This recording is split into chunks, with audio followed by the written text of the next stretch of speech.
देखिए ध्यान से यहाँ पे, तो टॉपिक है हमारा ट्रेंड्स इन द क्या M2+ से M स्टैंडर्ड इलेक्ट्रोड पोटेंशियल। अब यहाँ पे ध्यान देना, यहाँ पे जो ट्रेंड है ना, जरा एक बार इसको पहले ऑब्जर्व करो। ये E0 का जो वैल्यू दिया गया M2+ से कहा गया है, M तक गया हमारे पास, जरा वैल्यू चेक करना। स्कैंडियम नहीं है हमारे पास, टाइटेनियम से चालू है, titanium, vanadium, chromium, manganese, iron, cobalt, निकल, कॉपर और क्या जिंक। ठीक है, तुम सबका वैल्यू उठा के देखो एक बार, तुमको सबका इरेगुलरिटीज तुमको दिखेगा कि नहीं दिखेगा। अगर माइनस में भी है, तुमको ये पता है ना कि माइनस में जितना बड़ा होता है उतना ही क्या होता है, छोटा होता है। तो अगर स्टार्टिंग में तुम देखोगे तो ये बड़ा नंबर है ना, इसके मुकाबले माइनस हटा दो, नंबर पे जाओ, ये बड़ा नंबर है हमारे पास। इसके बाद ये तुम्हारा क्या है, छोटा हो गया, ये बड़ा, ये छोटा, ये छोटा, फिर यहाँ तुमको दिखेगा इससे ये थोड़ा सा बड़ा हो गया नंबर। दिख रहा है कि नहीं दिख रहा है। तो अगर माइनस में भी है हमारे पास, तो माइनस में भी क्या दिख रहा है, इरेगुलरिटीज तुमको यहाँ पे देखने को मिल रहा होगा, देखने को मिल रहा है यहाँ पे।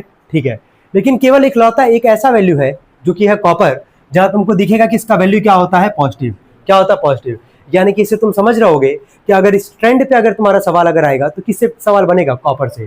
क्यों कॉपर से ही सवाल बनेगा, समझ में आ रहा है, क्योंकि सारा वैल्यू निगेटिव होता है, केवल कॉपर ही क्या होता है, पॉजिटिव होता है। क्लियर यहाँ तक। एक बार पढ़ते हैं यहाँ पे रीजन, इसके पीछे क्या लिखा गया है। Values are irregular due to irregular variation of I. I का मतलब क्या, आयनाइजेशन एंथैल्पी। IH1 IH2 ये आयनाइजेशन एनर्जी है। पहला आयनाइजेशन एनर्जी को हम लोग डेल्टा क्या IH1 से रिप्रेजेंट करेंगे, और जो दूसरा आयनाइजेशन एनर्जी होगा उसको किससे रिप्रेजेंट करेंगे, IH2 से, डेल्टा IH2 से। आयनाइजेशन एनर्जी का क्या मतलब था, सबको याद आ रहा है कि कम से कम एनर्जी देके इलेक्ट्रॉन को क्या करते थे, निकालते थे। कहां से, आउटर मोस्ट शेल में से, आइसोलेटेड गैसेस एटम में से हम लोग निकालते थे। आगे देखो, and also sublimation enthalpies which are relatively much less for manganese and vanadium. अब हम एक बार डायरेक्टली इसी पे आते हैं कि मेन कॉन्सेप्ट क्या हमारा, सवाल किससे बनना है तुम्हारा, कॉपर से बनना है। ट्रेंड तुमको समझ में आ चुका है कि ट्रेंड में तुमको क्या देखने को मिल रहा है, इरेगुलरिटीज। क्या देखने को मिल रहा है, इरेगुलरिटीज। केवल एक ऐसा कॉपर ही हमारे पास एलिमेंट है जिसका वैल्यू हमको क्या देखने को मिल रहा था, पॉजिटिव। क्या मिल रहा था, पॉजिटिव। अब यहाँ पे एक बार सब लोग देखना, बहुत इंपॉर्टेंट है, और अपने आंसर्स को भी जब लिखोगे ना तो ऐसे लिखोगे तुम एग्जाम में। ध्यान से सुनो, यहाँ से M एक मेटल है हमारे पास, मेटल यहाँ किस फॉर्म में है, सॉलिड फॉर्म में है। तो तुमसे हम नॉर्मली पूछें कि अगर सॉलिड से अगर गैस में अगर कन्वर्ट करना है, अगर सॉलिड से अगर गैस में अगर कन्वर्ट करना है, तो कौन सा फिनोमेना कहलाता था जब सॉलिड से गैस में कन्वर्ट होता डायरेक्टली, सब्लिमेशन। क्या था, सब्लिमेशन। वही है कि मेटल किस स्टेट में रहना पसंद करता है, सॉलिड। किस फॉर्म में, सॉलिड फॉर्म में, है ना। अब उसको हम लोग कन्वर्ट पहले किस स्टेट में करें, गैसियस फॉर्म में। किस फॉर्म में, गैसियस। तो मेटल अगर सॉलिड से अगर गैसियस फॉर्म में होगा तो कौन सा एनर्जी तुम दोगे, सब्लिमेशन। डेल्टा H का मतलब क्या है, एनर्जी। H का मतलब क्या था, एनर्जी। और कौन सा एनर्जी दे रहा है, सब्लिमेशन। कौन सा दे रहा है, सब्लिमेशन। जब हम एनर्जी किसी सिस्टम को देते हैं, ठीक है, तो वहां कौन सा एनर्जी होता है, इंडोथर्मिक। क्या होता है, इंडोथर्मिक। और इंडोथर्मिक का वैल्यू कैसा आता है, पॉजिटिव, क्योंकि एनर्जी को तुम दे रहे हो, एनर्जी एब्जॉर्ब कर रहा है वो। समझ में आ रहा है, याद रखना, इंडोथर्मिक एक्सोथर्मिक। जब हीट निकलता था तो एक्सोथर्मिक साइन कैसा लगता था, माइनस का, और इंडोथर्मिक में हीट क्या होता था, एब्जॉर्ब, और वहां साइन क्या था, प्लस का। पहला स्टेप देखना, वापस मेटल सॉलिड फॉर्म में है, कन्वर्ट किस में हो रहा है, मेटल क्या, गैसेस फॉर्म में हो रहा है। तो सॉलिड से गैसेस में हो रहा है तो उसको हम लोग क्या बोलेंगे, सब्लिमेशन बोलेंगे। क्लियर है, एनर्जी हम लोग दे रहे हैं वहां पे कन्वर्ट कराने के लिए सॉलिड से क्या, गैसेस में। तो कौन सा एनर्जी होगा यहाँ पे, इंडोथर्मिक, और वैल्यू क्या होगा यहाँ पे, पॉजिटिव। पहले में कोई डाउट, पहला क्लियर है यहाँ तक। अब जरा आगे देखना, अब मेटल पहले स्टेप में सॉलिड से कन्वर्ट किस में हो गया, गैसियस में। अब यहाँ पे देखना, ये गैसियस से कन्वर्ट हो रहा है गैसियस आयन में। आयन का मतलब क्या हुआ, चार्ज ही तो हुआ, चाहे पॉजिटिव चाहे क्या, निगेटिव। लेकिन यहाँ मेटल जो गैसियस फॉर्म में है, वहां से हम लोग एक इलेक्ट्रॉन क्या कर रहे हैं, निकाल रहे हैं। अच्छा, इलेक्ट्रॉन कैसे निकालते हैं, क्या एनर्जी देके, आयनाइजेशन एनर्जी। याद आ रहा है ना सबको, क्योंकि हम लोग पहला आयनाइजेशन एनर्जी दे रहे हैं, एक इलेक्ट्रॉन, माइनस का मतलब क्या, एक इलेक्ट्रॉन यहाँ से निकाल रहे हैं। और यहाँ क्या लिखा गया, डेल्टा IH1। IH1 का मतलब क्या, कि पहला आयनाइजेशन एनर्जी हम लोग मतलब एनर्जी दे रहे हैं यहाँ से क्या निकालने के लिए, इलेक्ट्रॉन्स को निकालने के लिए। कितना इलेक्ट्रॉन, एक। तो इसको हम लोग क्या पढ़ेंगे, डेल्टा IH1। क्या पढ़ेंगे इसको, डेल्टा IH1, पहला आयनाइजेशन एनर्जी हमारा। क्लियर है। जैसे एक इलेक्ट्रॉन तुम निकालोगे डेल्टा IH1 गैसियस से, क्या गैसियस आयन में कन्वर्ट होगा कि नहीं होगा। जब एक इलेक्ट्रॉन निकाल रहे हो, साफ साफ -1 इलेक्ट्रॉन लिखा है, तो क्या एक प्लस का चार्ज आएगा, क्योंकि वापस तुम एनर्जी दे रहे हो इलेक्ट्रॉन को निकालने के लिए। समझ रहे हो, जब वापस एनर्जी दोगे सिस्टम को, फिर से वापस यहाँ कौन सा एनर्जी आएगा, इंडोथर्मिक। बहुत आराम से सुनते जाना भाई, क्या बोलना चाह रहे हैं, बहुत डीप कॉन्सेप्ट है ये। मतलब अगर नहीं समझ में आएगा तो आगे क्वेश्चंस भी नहीं कर पाओगे।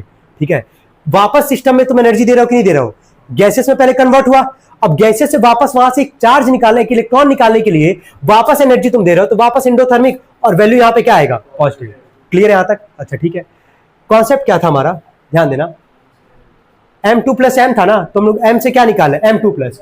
तो अभी तक यहां तक क्या M प्लस आ चुका हमारा, अगर एक और अगर 2 प्लस चाहिए तो क्या एक बार और इलेक्ट्रॉन निकालना पड़ेगा, समझ में आ रहा है, ठीक है। -1 इलेक्ट्रॉन डेल्टा IS2 मतलब क्या, दूसरा आयनेशन एनर्जी हमारा है ना, वापस हम लोग एनर्जी दे रहे हैं सिस्टम को, ठीक है। तो यहां पे क्या होगा, इंडोथर्मिक होगा ना, इंडोथर्मिक, और इंडोथर्मिक का वैल्यू क्या होता है, पॉजिटिव। अब एक इलेक्ट्रॉन वापस इसमें से निकालोगे तो M पे क्या आएगा, 2 प्लस, क्या आएगा, 2 प्लस।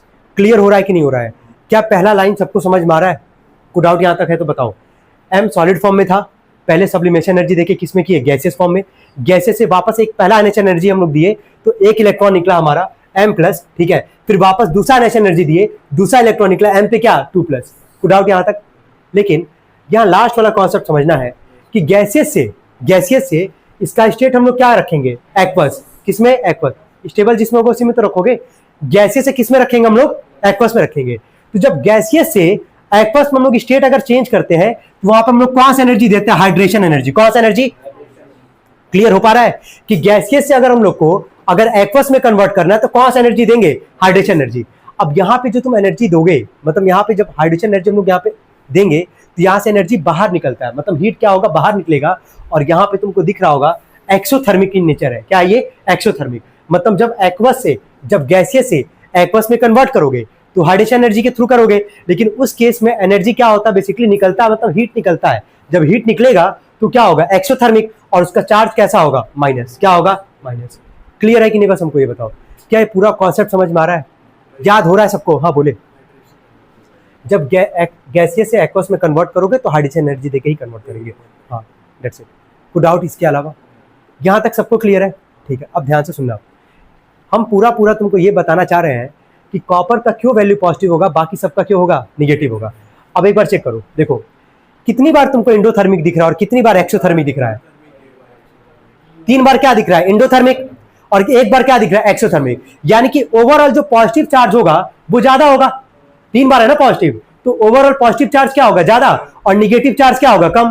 तो ज्यादा अगर लार्ज अमाउंट में अगर तुम्हारा पॉजिटिव चार्ज है तो ऑब्वियस सी बात है कि कॉपर का वैल्यू भी क्या आएगा, पॉजिटिव, क्या आएगा, पॉजिटिव। क्लियर हो पा रहा है कॉन्सेप्ट, कोई डाउट तो नहीं आता, चलो ठीक है। चलो इसको पढ़ो एक बार, सवाल सब लोग पढ़ेंगे, कॉपर का ही है सवाल, पूरा पढ़ो, और वही देखो आंसर में बोले थे ना, वही इस्तेमाल हम करेंगे।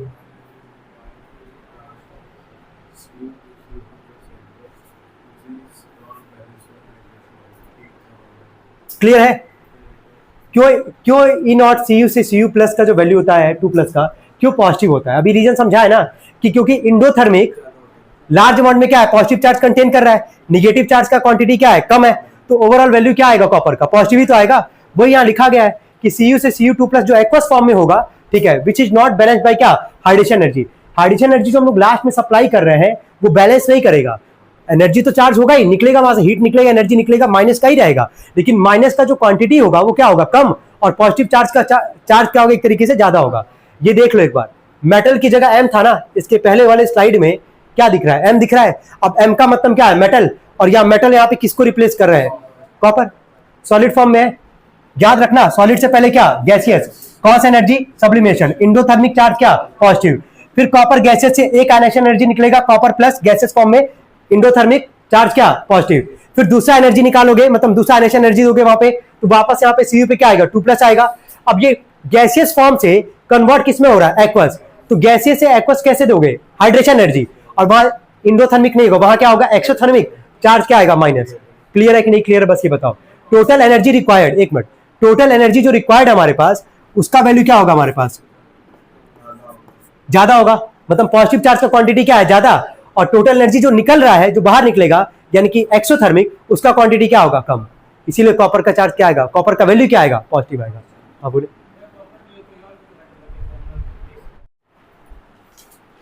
चलिए सवाल पढ़ते हैं हम लोग। नेक्स्ट क्वेश्चन क्या है, वाई क्रोमियम पे 2 plus reducing agent and Mn पे 3 प्लस क्या, oxidizing agent, when both have D4 configuration. बहुत अच्छे से समझना, पहले ये ऐसा जितना भी सवाल है हम क्या बोले, पहले एलिमेंट का क्या कर लोगे, इलेक्ट्रॉनिक कॉन्फ़िगरेशन, क्या करोगे, इलेक्ट्रॉनिक कॉन्फ़िगरेशन। 2 एलिमेंट कौन कौन है पहले बताओ, क्रोमियम और क्या, कॉपर, ठीक है, मैग्नीज, सॉरी क्रोमियम लिखे यहाँ पे, इलेक्ट्रॉनिक कॉन्फ़िगरेशन याद आ रहा है ना, 4s1 क्या, 3d5, एक्सेप्शन वाले लिखते हैं हमेशा, और मैंगनीज का ऑर्गन 4s2 और क्या 3d5। कोई दिक्कत यहां तक? क्रोमियम पे कितना प्लस का चार्ज है? 2 प्लस का, मतलब 2 इलेक्ट्रॉन क्या होगा यहाँ पे लूज करेगा। 2 जब लूज करेगा ये,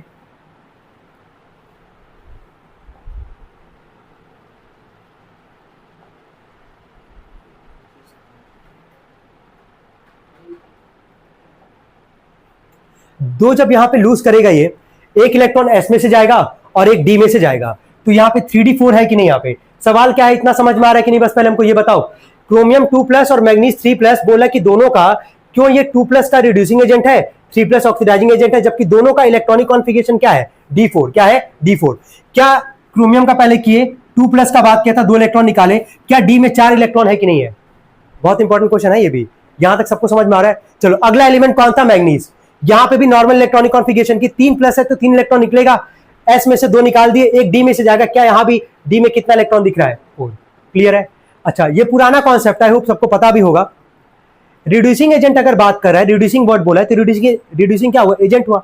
रिड्यूसिंग एजेंट का काम कौन करता है? ऑक्सीडेशन। कौन करता है? ऑक्सीडेशन। और ऑक्सीडेशन का डेफिनेशन क्या था? लॉस ऑफ क्या? इलेक्ट्रॉन। Loss of electron. जब इलेक्ट्रॉन का लॉस होता है तो वहां पे ऑक्सीडेशन स्टेट यानी कि जो चार्ज होता है वो क्या करता है? बढ़ता है। क्या होता है? बढ़ता है। मतलब 2 प्लस है तो 3 प्लस हो गया, चार्ज बढ़ रहा है, यानी कि इलेक्ट्रॉन क्या कर रहा है? लूज कर रहा है। जब इलेक्ट्रॉन लूज करेगा तभी तो चार्ज वहां पे बढ़ेगा। क्लियर है कि नहीं? बस ये बताओ, रिड्यूसिंग का मतलब क्या हो रहा है? ऑक्सीडेशन। क्या हो रहा है? ऑक्सीडेशन। और ऑक्सीडेशन का मतलब इलेक्ट्रॉन का क्या होगा? लॉस। जब इलेक्ट्रॉन का लॉस होगा तो यानी कि ऑक्सीडेशन स्टेट वहां क्या करेगा? इंक्रीज करेगा। चलो, ऑक्सीडाइजिंग एजेंट का मतलब क्या हो जाएगा? उसका उल्टा क्या हो जाएगा? ऑक्सीडाइजिंग एजेंट का क्या? रिडक्शन। रिडक्शन में क्या होता है? तुम्हारा गेन ऑफ क्या? इलेक्ट्रॉन। और गेन ऑफ इलेक्ट्रॉन का मतलब जो ऑक्सीडेशन स्टेट होगा, जो चार्ज होगा, वो क्या करेगा? डिक्रीज करेगा। कोई डाउट यहां तक किसी को? यहां तक सबको समझ में आ रहा है सवाल? अब आगे देखते हैं। देखिए यहां पे ध्यान देना, क्रोमियम 2 प्लस का था, बहुत अच्छे समझना, क्रोमियम 2 प्लस था। क्रोमियम 2 प्लस के लिए वर्ड क्या बोला था? रिड्यूसिंग। क्या बोला था? रिड्यूसिंग। रिड्यूसिंग एजेंट का मतलब क्या होता है? ऑक्सीडेशन। क्या होता है? ऑक्सीडेशन। तो हम यहां लिख दे रहे हैं, यहां कोई डाउट ना हो कि ये इसका हम लोग क्रोमियम का क्या हो रहा है? ऑक्सीडेशन। ऑक्सीडेशन में इलेक्ट्रॉन का क्या होता है? लॉस। क्या होता है? लॉस। तो क्या यहां से एक इलेक्ट्रॉन निकालेंगे? जब एक इलेक्ट्रॉन निकालेंगे तो तुम देखो, हम लिखे भी हैं इसके पीछे वाले स्लाइड में कि जब ऑक्सीडेशन होगा तो उसका ऑक्सीडेशन स्टेट यानी कि चार्ज क्या होता है? बढ़ता है। क्या होता है? चार्ज बढ़ता है। पुराना कॉन्सेप्ट याद होगा, होना चाहिए भाई सबको, ठीक है? तो क्रोमियम का ऑक्सीडेशन हो रहा है यानी कि ऑक्सीडेशन स्टेट इसका क्या होगा? बढ़ेगा। देखो 2 प्लस था, एक इलेक्ट्रॉन लूज किया तो 2 प्लस से क्या हो गया? 3 प्लस। हुआ कि नहीं हुआ? कोई डाउट तो नहीं यहां तक? जब एक इलेक्ट्रॉन लूज करेगा तो डी में अभी 4 था, डी में कितना था? 4 था। देखो क्रोमियम 2 प्लस का डी में कितना है? 4 है। एक जब लूज करेगा तो 4 से कितना हो जाएगा? 4 से कितना हो जाएगा? 3। कितना हो जाएगा? 3। तो बस यहां पे वही किया गया है, क्रोमियम 3 प्लस, एक इलेक्ट्रॉन लूज किया और डी में कितना आगे? 3 आ गया। कोई दिक्कत यहां तक? अब आ जाओ जरा मैग्नीज का। मैग्नीज के लिए कौन सा वर्ड इस्तेमाल किया था? वो मैग्नीज के लिए क्या बोला था? ऑक्सीडाइजिंग। ऑक्सीडाइजिंग का मतलब क्या? रिडक्शन। तो अगर मैग्नीज रिडक्शन का काम कर रहा है तो रिडक्शन में तुम्हारा गेन ऑफ क्या होगा? इलेक्ट्रॉन। और जहां गेन ऑफ इलेक्ट्रॉन होता है वहां पे ऑक्सीडेशन स्टेट क्या करता है? डिक्रीज करता है। मतलब चार्ज क्या करेगा? डिक्रीज। तो एक इलेक्ट्रॉन यहां पे किए, चार्ज क्या करेगा? डिक्रीज। तो 3 प्लस से क्या हो रहा है? 2 प्लस। समझ में आ रहा है? और गेन कर रहा था ना, तो मैग्नीज के पास जब 3 प्लस था तो कितना था? 4 था। और गेन करेगा, अगर ये एक गेन करेगा तो यहां डी में कितना आ जाएगा? 5। यहां तक कोई डाउट किसी को? यहां तक क्लियर है सबको? क्या बता रहे हैं यहां तक? ठीक है, अब आगे देखें। अब ये कॉन्सेप्ट समझने के लिए हम थोड़ा सा तुम लोग को और थोड़ा सा डिटेल में जाना चाहते हैं। डी ऑर्बिटल का थोड़ा सा कॉन्सेप्ट समझना। ये बताओ, एस में 2 इलेक्ट्रॉन रहता है, पी में 6, डी में क्या? 10। 10 के लिए कितना बॉक्स बनता है? 5 बॉक्स। इन 5 बॉक्स का नाम क्या क्या होता है एक बार देख लो पहले, ठीक है? D X Y, D Y Z, D X Z, D X square minus Y square और लास्ट में क्या? D Z square. जो स्टार्टिंग का जो 3 है ना, यहां से लेके यहां तक का, इसको बोलते हैं हम लोग T2G। क्या बोलते हैं? T2G। क्या बोलते हैं? T2G। याद रखना, ठीक है? और ये जो लास्ट वाला जो 2 बॉक्स है हमारे पास, D X square minus Y square और डी जेड स्क्वायर, इसको हम लोग बोलते हैं EG। क्या बोलते हैं? EG। याद रहेगा कि नहीं रहेगा कि डी में 5 बॉक्स होते हैं, स्टार्टिंग के 3 को क्या बोलेंगे? T2G और लास्ट के 2 को क्या बोलेंगे? EG। कोई दिक्कत यहां तक? अच्छा ठीक है, अब आगे देखो, यहां ध्यान देना। जब क्रोमियम हमारे पास, जब क्रोमियम का ऑक्सीडेशन हो रहा था, ठीक है? ऑक्सीडेशन का मतलब इलेक्ट्रॉन क्या करेगा? लॉस करेगा। जैसे एक इलेक्ट्रॉन लॉस किया तो 3 प्लस हो गया हमारे पास, और 4 से कितना आ गया? 3। कितना आ गया? 3। डी में कितना बचा? 3। डी के लिए कितना बॉक्स बनाओगे? 5 बनाओगे। 5। डी में 3 इलेक्ट्रॉन है तो 3 इलेक्ट्रॉन भरे कि नहीं भरे? अभी ये 3 बॉक्स, स्टार्टिंग का जो 3 बॉक्स था इसको हम लोग क्या बोल रहे थे? T2G। क्या बोल रहे थे? तो इसके लिए कंडीशन क्या बन रहा है हमारा? क्रोमियम के लिए कंडीशन यहाँ पे क्या बन रहा है? क्या लिखे हैं? Half filled. क्या लिखे हैं? T2G। जो कि अगर T2G अगर हाफ फिल्ड है तो तुमको ये पता है ना डी वाले का कॉन्सेप्ट चाहे पी वाले का, कि अगर कोई हाफ फील्ड या फुली फील्ड होता है तो उसको क्या बोलते हैं? Highly stable. क्या बोलते हैं? Highly stable. तो क्योंकि क्रोमियम वाले में T2G हमारा हाफ फील्ड है तो इसको हम लोग क्या बोलेंगे? Highly stable. क्या बोलेंगे? Highly stable. बाकी इसमें पुराना वाला कॉन्सेप्ट, ठीक है, देखना, रिडक्शन था, इलेक्ट्रॉन गेन किया तो 4 से कितना हो गया था? 5। तो डी में 5 है, डी में मैक्सिमम होता कितना है? 10 फुली फील्ड और 5 क्या? Half field. तो डी में यहाँ 5 है तो इसके लिए तो कुछ सोचना ही नहीं है, हाफ फील्ड क्या होता है? फुली स्टेबल होता है। कोई डाउट है इसमें किसी को? देखिए ध्यान से, अब यहां पे सब लोग एक बार डेफिनेशन चेक करेंगे। सवाल है एंथैल्पी ऑफ एटमाइजेशन का, जरा चेक करना एंथैल्पी ऑफ एटमाइजेशन का डेफिनेशन क्या लिखवाया गया था? एनर्जी रिक्वायर्ड टू क्या बताओ? मॉलिक्यूल्स को एटम में कन्वर्ट करने के लिए जो एनर्जी लगता है उसको हम लोग क्या बोलते हैं? एंथैल्पी ऑफ क्या? एटमाइजेशन। ये भी हम तुम लोग को बता चुके पहले भी कि किसका एंथैल्पी ऑफ एटमाइजेशन ज्यादा होगा? जिसमें नंबर ऑफ अनपेयर्ड इलेक्ट्रॉन क्या होगा? ज्यादा। याद आ रहा है? उसी के हिसाब से तुम्हारा सवाल भी है, उसी के भी यहाँ पे सवाल भी है हमारा। बोला कि क्रोमियम और मैग्नीज में किसका एंथैल्पी ऑफ एटमाइजेशन ज्यादा होगा? तो कैसे निकालोगे? दोनों का इलेक्ट्रॉनिक कॉन्फिगरेशन किए, ये एक्सेप्शन वाला तो 4s1 3d5 और मैग्नीज का तुमको दिख रहा है 4s2 3d5। इन दोनों में किसमें अनपेयर्ड इलेक्ट्रॉन ज्यादा तुमको दिख रहा है? क्रोमियम में। तो ऑब्वियस सी बात है क्रोमियम का क्या होगा? ज्यादा। लेकिन आंसर लिखते टाइम पे एक क्या ऐड करोगे वहां पे कि enthalpy of atomization directly proportional to number of क्या? Unpaired electrons. उससे समझ में आ जाएगा अगले वाले को कि क्या बताना चाह रहे हो, कि जहां नंबर ऑफ अनपेयर्ड इलेक्ट्रॉन ज्यादा होगा उसी का एंथैल्पी ऑफ एटमाइजेशन क्या होगा? ज्यादा। और क्या होता है enthalpy of atomization? Energy required to convert क्या? मॉलिक्यूल्स इनटू क्या? एटम्स। कोई डाउट इसमें किसी को? क्लियर है ये? ठीक है। ये क्वेश्चन वैसे हम डिस्कस कर रखे हैं पहले, अगर याद आ रहा हो। चलिए।